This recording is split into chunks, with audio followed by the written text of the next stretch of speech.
Bon bah Wasm Tech, si tout le monde est prêt, je vous présente un petit peu l'entreprise. Nous on est installé à Tourcoing, près de Lille. Du coup on est spécialiste de la réalité mixte. Alors moi j'ai une question d'abord avant de commencer, c'est est-ce que vous connaissez la réalité augmentée et la réalité virtuelle? Qui connaît et qui a testé dans vos domaines hein? Je me doutais. Donc vous avez testé quoi récemment ou comme outil? Connaître, donc déjà un peu intéressé par les outils. Voilà. Et vous avez testé des expériences ou pas? D'accord, ok. Bah, nous, en fait, on réunit les deux dans une forme qu'on appelle la réalité mixte. On mixe le réel et le virtuel. Et on va récupérer la réalité, les mesures de sa réalité, on va scanner, et puis on va pouvoir mixer et aménager l'intérieur de cette réalité. Donc vous allez voir pourquoi. On travaille sur des sujets qui sont assez pointus quand même. On a une R&D, mais bon, le contexte marché, on le connaît aujourd'hui, c'est l'âge d'or de la 3D. Hein. Enfin, c'est-à-dire qu'on est en train de partir sur un marché de 3Dification, on en a parlé récemment, du marché, et tout le monde veut se lancer dans la 3D. Mais bon, la 3D, le problème, c'est avoir les bons formats. On parlait de format tout à l'heure, d'import-export. Nous, notre marché phare, c'est la réalité augmentée, la réalité virtuelle et les objets connectés aussi, parce qu'on s'y intéresse. À partir du moment où on travaille avec des outils qui sont connectés, par exemple un téléphone mobile, là, à partir du moment où on est connecté, on peut aussi interagir entre les outils eux-mêmes. Notre expertise, c'est la reconstruction 3D, d'abord, c'est-à-dire le computer vision, l'analyse d'images 3D. Ça, c'est un domaine qui est plutôt issu de la robotique. Chez nous, on a une équipe qui est à Tokyo aussi, qui est basée à Tokyo, à Lille. Et on développe des algorithmes maison parmi des couches hardware qui existent. C'est-à-dire, qu'est-ce qu'on entend par là? Par exemple, sur ce téléphone qui est fait par Lenovo, je vous expliquerai après comment ça fonctionne. Là, on a rajouté une surcouche d'algorithmes maison pour pouvoir extraire la géométrie de l'espace. C'est intéressant parce que ça rejoint notre savoir-faire en 3D. La promesse de l'outil que je vais vous présenter aujourd'hui, EasyBuild, c'est un outil unique sur le marché qui réunit 3 briques. Et les briques, je vais les évoquer juste après. Et on a aussi un programme de R&D vers la reconnaissance intelligente de cet environnement. C'est-à-dire qu'à partir du moment où vous allez scanner l'environnement, on va pouvoir extraire en temps réel, c'est-à-dire que c'est un autoscan, on appelle chez nous, extraire en temps réel la géométrie de l'espace, savoir à quel objet ça peut être accordé dans le BIM. Alors c'est intéressant pour le BIM parce qu'à partir du moment où on détecte les surfaces, on peut les raccorder à des données en fait BIM. Voilà, ça c'est pour plus tard, on est en développement là-dessus. Là, je vais vous présenter la structuration de la boîte parce que c'est assez particulier. On a Wasm Tech qui est l'axe purement R&D et on a le Creative Space Lab qui est l'agence digitale qui aide à la transformation des groupes, notamment en B2B. C'est-à-dire qu'en fait, on développe des algorithmes maison, on complète la réalité augmentée avec l'intelligence artificielle. Aujourd'hui, le vrai gap, c'est l'intelligence artificielle pour la reconnaissance automatique de l'environnement. Ensuite, on a un vrai savoir-faire dans la réalité mixte, c'est-à-dire on sait faire des concepts de réalité augmentée et de réalité virtuelle pour des usages métiers. Donc ça peut être tous les métiers. On est assez ouvert là-dessus. Donc on a un vrai savoir-faire, c'est-à-dire de la veille, parce qu'on fait beaucoup de veille sur le terrain et sur le marché américain et asiatique, sur le hardware. On sait et on maîtrise les SDK. Alors les SDK, il y en a qui savent peut-être ce que c'est, d'autres pas. Le SDK, c'est en fait les librairies qui permettent de développer, des librairies pour des développeurs, permettent d'utiliser des casques, par exemple virtuels comme HTC Vive ou des casques comme HoloLens, je vous en parlerai après. Voilà, donc on a une expertise et moi particulièrement je travaille sur cet aspect-là, c'est-à-dire que j'accompagne des entreprises au quotidien pour les aider à transformer dans leur métier. Voilà, ça c'est le studio en fait, c'est une agence digitale qui est à Lille et à Paris. L'étape actuelle, ce qui nous intéresse aujourd'hui, c'est le mode SaaS, c'est-à-dire la solution EasyBuild, qui fonctionne un petit peu comme on voyait tout à l'heure, votre solution. Nous, on est sur l'aspect réel, c'est-à-dire qu'on mixe le réel et le virtuel grâce à des téléphones mobiles aujourd'hui, celui-ci, que je vais vous faire en live, je vais vous faire une démonstration de scan. Et à partir du moment où vous allez récupérer les informations de mesure, de métré, vous allez récupérer aussi la géométrie de l'espace instantanément sur le téléphone. Il n'y a pas de post-production, on n'envoie rien sur le cloud, tout est fait en temps réel. Donc là, ce qui est intéressant, une fois qu'on a extrait les modélisations, on peut les exporter en fichier OBJ, on peut les exporter en SVG, on peut les exporter sous d'autres formats encore, FBX, etc. Via notre plateforme qui est un cloud aussi, mais qui est plutôt lié à l'import et à l'export des modèles à l'heure actuelle. La dernière étape qui est très intéressante, et là ça touche beaucoup de métiers, c'est la réalité augmentée. C'est-à-dire qu'une fois qu'on a scanné, on va matcher l'environnement qui a été pré-scanné. Ça veut dire quoi? Ça veut dire que la géométrie qui correspond à cet espace, si je pousse des objets comme dans un configurateur web, comme tout à l'heure, on va les pousser contre les murs réels, ils ne pourront pas traverser les murs. Donc on prend en compte l'occlusion de l'espace. Ça c'est intéressant parce que ça nous amène vers le BIM plus tard. Nos clients, il y a quelques clients et leads actuels que j'ai nommés ici. On travaille avec Accor. Accor actuellement aménage ses nouveaux hôtels avec notre solution, en temps réel, avec les architectes d'intérieur, décorateurs. Ils ont importé des bibliothèques d'objets de ligne rosée, par exemple, que nous on a retravaillé pour le groupe. Et aujourd'hui, ils sont prêts à déployer 30 licences. C'est juste pour donner une idée du concept à l'heure actuelle. On travaille avec Cardiff sur l'aspect plutôt assurance. Et puis après, on a d'autres. On est en discussion avec plusieurs acteurs comme Dassault, By Me, et puis Geoxia, et surtout l'aéroport de Paris qui veut scanner l'intégralité de l'aéroport pour transformer en fait la maquette. Ah là, on élève les murs, on récupère tout, mais en maquette BIM, simplifié. Donc il y a des vrais sujets de prototypage avec ces acteurs aussi. Donc EasyBuild, c'est pour qui? Avant tout pour le home et l'office staging à l'heure actuelle, c'est la première usage. Les architectes, le design, le bâtiment. Alors le bâtiment BIM ready, je dis bien BIM ready parce qu'on en parlait tout à l'heure, c'est les formats IFC déjà, le frein du workflow actuel. On ne peut pas accepter tous les formats IFC, c'est-à-dire qu'on est encore en développement là-dessus. Bon, on discute avec Autodesk sur ces sujets au quotidien et voilà, on va essayer de trouver des solutions. Donc pour l'instant, l'outil n'est pas dédié au BIM, mais il le sera d'ici un an. Donc après, cet outil permet aussi de faire de la communication et du marketing. C'est intéressant parce qu'on pourrait amener des modèles 3D en réalité augmentée à l'échelle 1, que ce soit de l'intérieur, du design d'intérieur, ça peut être aussi un véhicule. Ça peut être pour du retail. Ça peut être tout type de marché. Vous allez voir après, j'ai quelques exemples de la maquette augmentée. C'est-à-dire que si on veut présenter une maquette en tant qu'architecte, on peut l'augmenter en temps réel, c'est-à-dire animer cette maquette pour justifier le projet. Ça peut être très intéressant dans ces cas-là aussi. La sécurité, c'est un nouveau secteur qui nous intéresse, puisque effectivement, à partir du moment où on récupère la géométrie de l'espace, la 3D du bâtiment, ça intéresse des acteurs majeurs en termes de sécurité. Donc voilà, alors on a travaillé récemment aussi avec la MEL à Lille, Métropole Européenne Lilloise, qui a utilisé notre solution, vous verrez une vidéo tout à l'heure, en temps réel avec le téléphone. Vous allez voir animer la maquette de Lille, en fait, en direct, sur une maquette en bois, qui est assez impressionnante. Leroy Merlin, on a travaillé sur un prototype de mix avec de l'objet connecté et de la réalité virtuelle, un configurateur 3D qui tourne sur Unity d'ailleurs. et donc on a fait un prototype pour eux récemment, enfin maintenant ça fait un an quand même, on a parlé aussi, c'est Leroy Merlin. Et du coup là on est en train de transformer pour le mettre en magasin, enfin c'est l'idée. La plateforme, elle permet de faire beaucoup de choses. En fait, elle permet de scanner avec des appareils mobiles. Ça, c'est surtout ça qui est intéressant parce qu'on capture et on mesure en temps réel. On extrait les plans 2D au format SVG actuellement, mais on peut le mettre sur d'autres formats. On a aussi une solution qui est unique sur le marché qui permet de faire de la réalité augmentée en temps réel, de remapper l'environnement en 3D.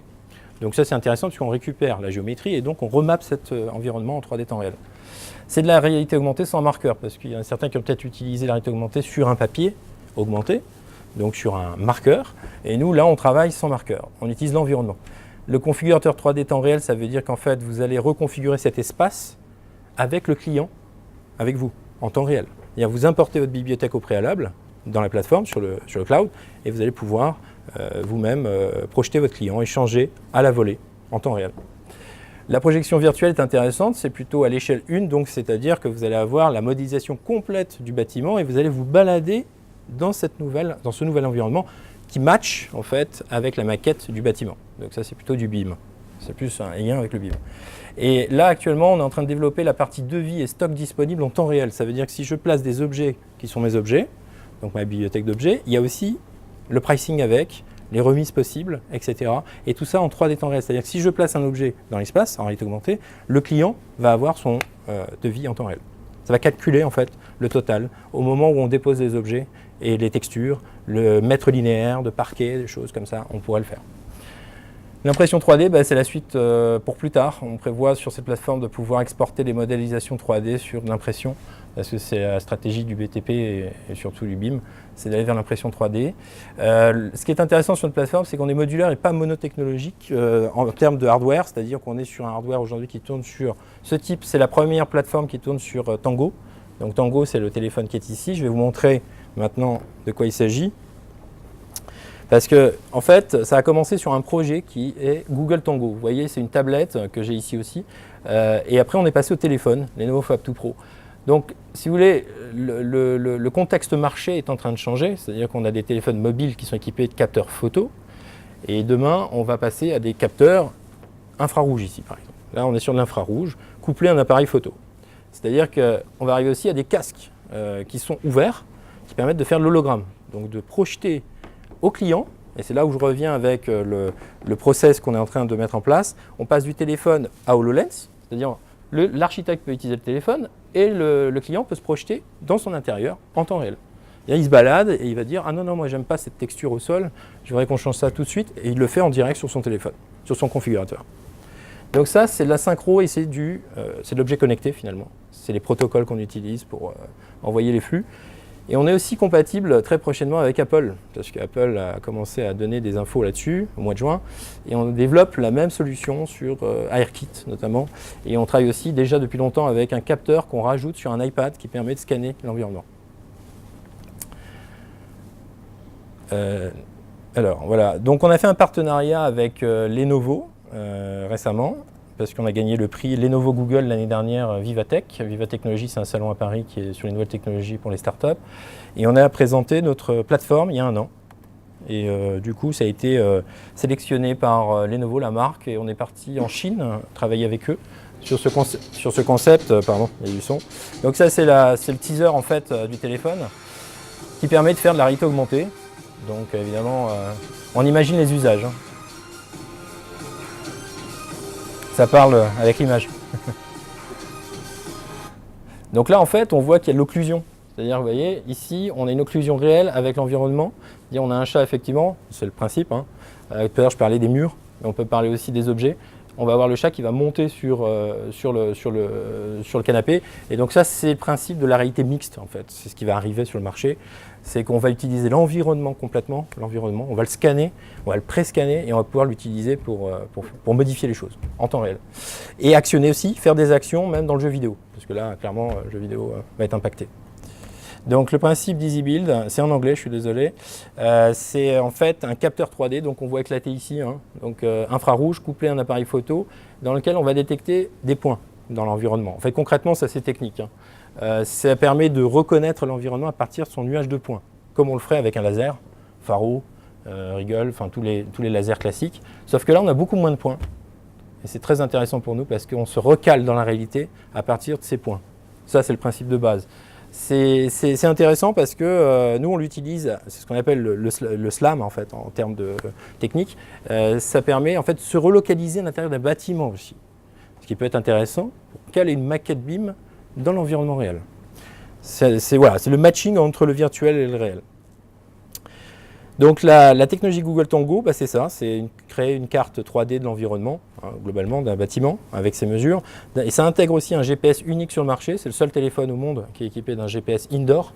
Donc ça veut dire qu'on se relocalise à l'intérieur. Donc nous, ce que je vais vous montrer tout à l'heure, c'est le scan. Dans la phase de scanning, on va récupérer les positions 3D de l'utilisateur. À partir de là, le téléphone est capable de se retrouver dans ce même espace à tout moment. Et si c'est un autre utilisateur qui a le fichier, donc le projet, on peut imaginer qu'il y ait plusieurs flottes de mobiles comme ça, on fait un sharing du projet et du coup, l'utilisateur, ça peut être l'architecte à un moment, mais ça peut être aussi la personne qui va faire son projet dans le BTP, qui revient et qui doit se relocaliser dans une modélisation 3D BIM. Donc voilà, ça c'est un peu l'idée du GPS pour nous, c'est d'ajouter des annotations BIM aussi dans l'environnement en temps réel et de prévisualiser les projets à l'échelle 1 en réalité virtuelle. Bon, ça, c'est le principe. Là, j'ai 2 solutions. Soit je vous mets la vidéo, soit je vous fais une démo live. Je vais tenter la démo live. Comme ça, vous allez comprendre. Alors, je demande juste un instant.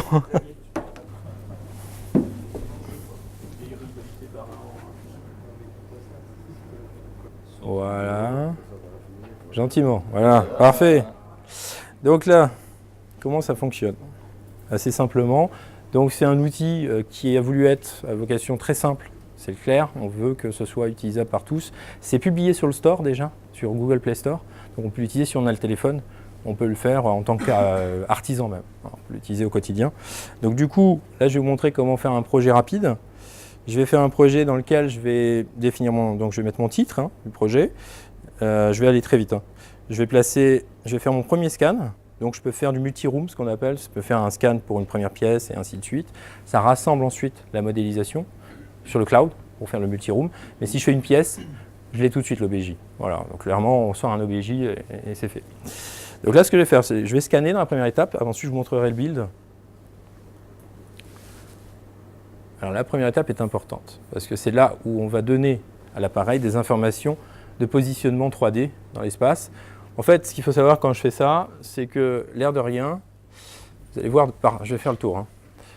Ça va repérer en fait mes positions. Ça fait un enregistrement 3D de l'espace. Donc tout l'espace qui est ici. Vous voyez, mon parcours est affiché là. C'est-à-dire en réalité augmentée, vous voyez mon parcours. Donc ça, c'est tout mon parcours. Je vais faire balayer par ici. Hop.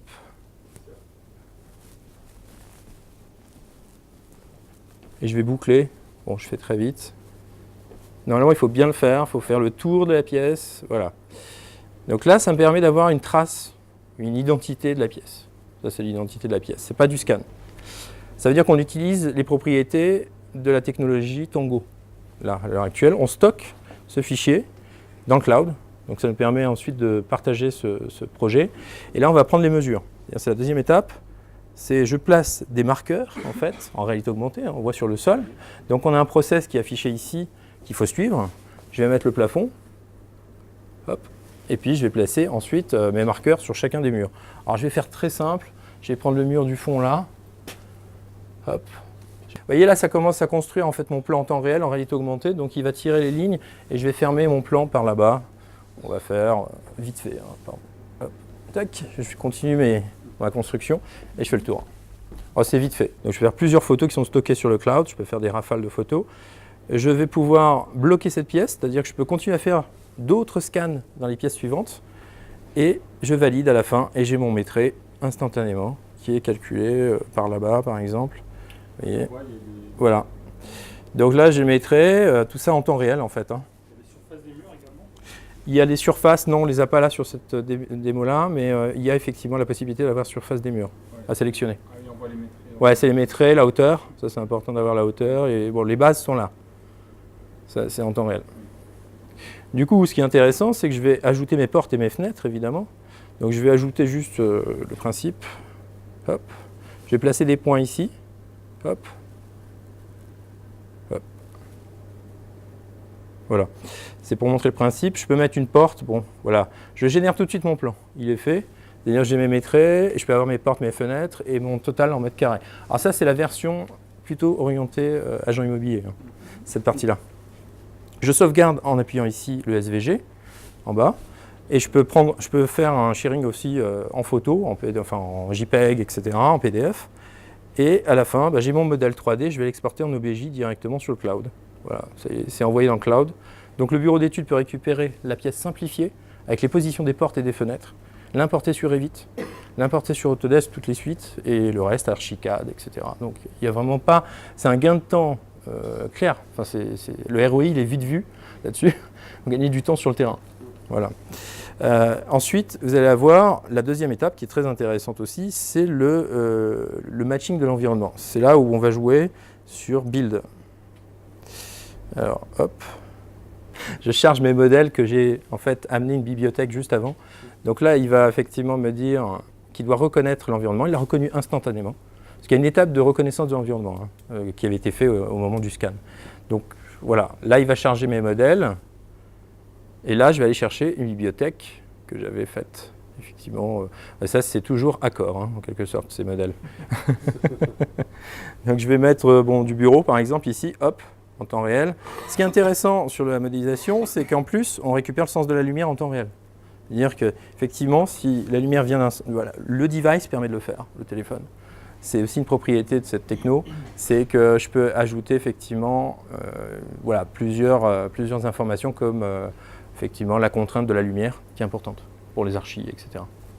Donc là on est en temps réel, je peux faire un screenshot et l'envoyer à mon client, je peux le faire en temps réel. Voilà, hop, je garde ces screens. Je peux sauvegarder l'emplacement de l'environnement en réalité augmentée, ça c'est très intéressant parce qu'une fois, par exemple, que je place des objets, hop, je vais placer cet objet là, hop. Voilà. Bon, ce qui est intéressant, voilà, c'est le mix des deux. Hein. C'est-à-dire, on est vraiment dans un contexte de mix de la réalité et de la virtualité. Alors, ce qui est intéressant dans cette sauvegarde, c'est que je vais garder la position des objets pour les retrouver dans mes suites type Autodesk. Donc, j'aurai plus besoin de reconfigurer tout ça dans le configurateur chez moi en tant qu'architecte. C'est hyper...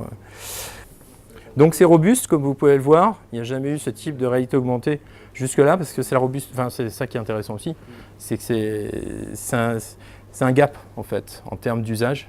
Là, on va rentrer de plein fouet dans la nouvelle génération de configurateurs. C'est l'objectif en fait de cette solution. Alors maintenant, la dernière étape qui est intéressante, c'est que je veux transformer cette pièce dans une white room, c'est-à-dire je vais tout reconfigurer, tout refaire. Voilà. Là, je peux ajouter des textures, par exemple, que j'aurais importées dans le cloud préalable, et je pourrais reconfigurer cet environnement à partir de ça. Donc là, c'est du mapping, à partir du plan simplifié. Donc on est sur ce que j'ai récupéré avant. Et tout ça, on peut se balader en temps réel. Donc on a effacé la réalité. Et on a gardé ces objets aussi virtuels. Et là, on peut sauvegarder cet environnement-là aussi. Donc, c'est assez bluffant parce qu'on est sur là, c'est plus un configurateur en temps réel, ce que j'évoquais tout à l'heure. Voilà. Très rapide. Voilà pour la démo. Ça valait la peine d'attendre. Hein? Donc là, ce qui est intéressant, c'est que je vais vous montrer la version en avant-première HoloLens. Ça, c'est sur un casque HoloLens que je vous ai montré juste avant. On a fait un mesh, donc vous voyez qu'il y a en fait une récupération de la modélisation de l'espace. On rajoute effectivement ces marqueurs que vous avez vus tout à l'heure, en réalité augmentée. Et à partir de là, on va sortir le modèle simplifié aussi. Donc on peut aussi utiliser le casque de réalité mixte HoloLens. Ça, c'est prévu pour la rentrée, donc on est on termine ce projet-là pour arriver chez Apple ensuite. Donc avec des iPhones, on va faire ça aussi. Le résultat est instantané, on génère la modélisation. Alors ça dépend de l'utilisateur évidemment, parce que vous voyez qu'il y a quelques... Alors c'est en prototypage pour l'instant, mais il y a quelques... Là il faut faire le coin, donc là il est en train de corriger le coin et il va avoir sa modélisation simplifiée clairement sur toute la forme de la pièce. Et il y a effectivement un usage particulier à voir. Alors c'est notre nouvelle version, donc c'est une première, je vous la montre. Donc avec du gesture, on utilise effectivement la reconnaissance par le geste. Alors on est sur un casque que j'aurais pu vous amener aujourd'hui pour tester. Là, on est sur un téléphone, on a tous l'habitude d'utiliser un téléphone, c'est pour ça qu'on pense que c'est mieux. Maintenant, il y a ça aussi. Et donc là, on récupère cette modélisation simplifiée. Et elle émettrait en temps réel. Je ne sais pas si on a encore du temps. Peut-être un peu... Ouais, c'est ça. Hein. Donc on est dans une cuisine, une vraie. Et là, vous allez scanner comme je l'ai fait tout à l'heure. Vous voyez le parcours de l'utilisateur qui se dessine. On sauvegarde le parcours, donc on récupère la modélisation simplifiée à partir de ce moment-là. On fait les métrés. Comme tout à l'heure, quand on place 2 points, ça commence à dessiner en fait le plan directement. Donc c'est quand même rapide. On a tout de suite les métrés, en plus on a la modélisation qui est faite. Ça c'est en réalité augmentée, ensuite vous récupérez l'OBJ, vous l'ouvrez sur votre solution.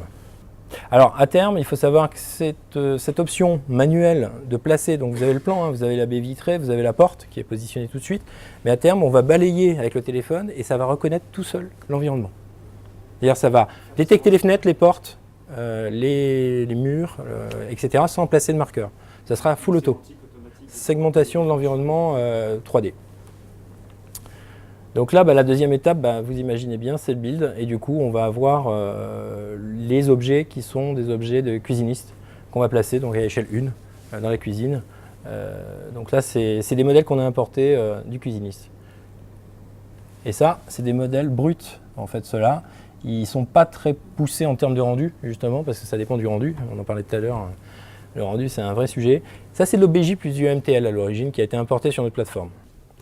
Alors, on est une version professionnelle B2B aujourd'hui. On va passer sur le B2C. On va faire une version de scan, de EasyScan, en fait, pour le grand public. Donc, l'objectif... Qu'est-ce qui se passe? L'objectif de EasyScan, c'est plutôt d'être sur téléphone mobile Apple. Ça, c'est la première sortie qu'il y aura sur un iPhone. Donc le business model, c'est un mode SaaS pour le B2B. Donc vous êtes sur un modèle freemium au départ. Vous pouvez télécharger aujourd'hui l'application si vous avez le téléphone. Le téléphone aujourd'hui vaut 450 €, donc autant dire hyper accessible ce téléphone. 450 €. C'est pour la qualité du téléphone, la qualité de l'écran, le processeur qu'il y a derrière, évidemment la technologie Google Tango qui est derrière. Ça vaut le coup de l'avoir dans les mains et puis de pouvoir commencer à tester avec notre solution freemium dans un premier temps. Ensuite, on a des abonnements qui montent jusqu'à 200 € par mois pour le côté BIM. Ça permet en fait d'importer tous les types de modèles vous-même. Vous créez votre bibliothèque d'objets, vous les classez. Donc, il y a des modes de classification aussi dans la bibliothèque. Et on a aussi un mode annuel, un mode mensuel. Donc, on commence avec des forfaits à 20 € pour l'agent immobilier, parce que les agents immobiliers, c'est plutôt extraire le plan. Ça s'arrête là. Le maîtrise et le plan. La gamme Easy, après, c'est avec de la publicité. Sur la version publique, on pense partir sur la publicité et du revenu de ce type. Ça, c'est prévu pour après. Alors, un autre usage, juste pour donner un usage différent de la maquette. Vous voyez, ici, on match en fait une maquette réelle qui est avec un environnement. Alors là, ça tourne sur Unity, justement. Parce que en fait, on a le jour-nuit, comme tout à l'heure, je voyais jour-nuit. On a le même mode sur une maquette à échelle réelle en bois. Donc, on va pouvoir projeter les flux. C'est-à-dire là, on a voulu mettre des flux, parce que c'est à la demande de la MEL, en fait, de montrer un petit peu comment ça allait réagir en termes de flux. Ensuite, on a mis un environnement interactif du type Lightning, comme ici. C'est un peu à l'esprit Tron avec des halos lumineux, on voit bien. Et donc les personnes tournent autour avec le téléphone. Ils avaient des téléphones comme celui-ci. Et ils tournent autour et ils jouent avec la maquette. Donc ils pourront activer par exemple dans les zones ici, ici et là. La maquette va amener des informations qui sont plus des vidéos, du contexte, du texte, des éléments textuels. Et puis le projet du promoteur. Donc clairement, on a les définitions du projet. Voilà. Ça, on va le voir juste après peut-être. Et là, effectivement, on match le bois. On voit qu'il y a du bois. Hein, et il y a effectivement les ombres sur le bois qui sont générées virtuellement. Voilà un usage de la technologie qui est différente, hein, bien sûr, mais qui est basé sur notre même fonctionnement, EasyBuild. Là, on a une voiture en temps réel à l'extérieur pour dire la robustesse aussi du device, du téléphone. C'est qu'en plus, on a l'ombre portée, on a le modèle 3D. Et ça vient d'un fichier FBX, mais à l'origine, ça a été fait sur 3ds Max.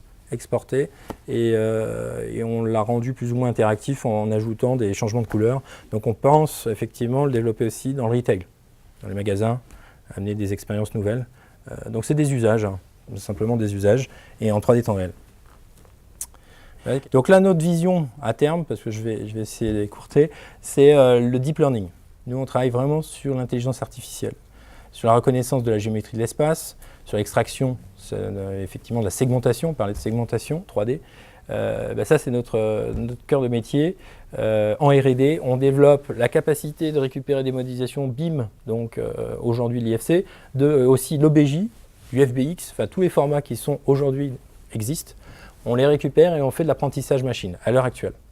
Donc l'apprentissage machine, si je vais jusqu'à notre première démonstration qui est celle-ci, ça, c'est une démo qui est plutôt notre première démo qu'on peut montrer en fait, s'il veut bien démarrer.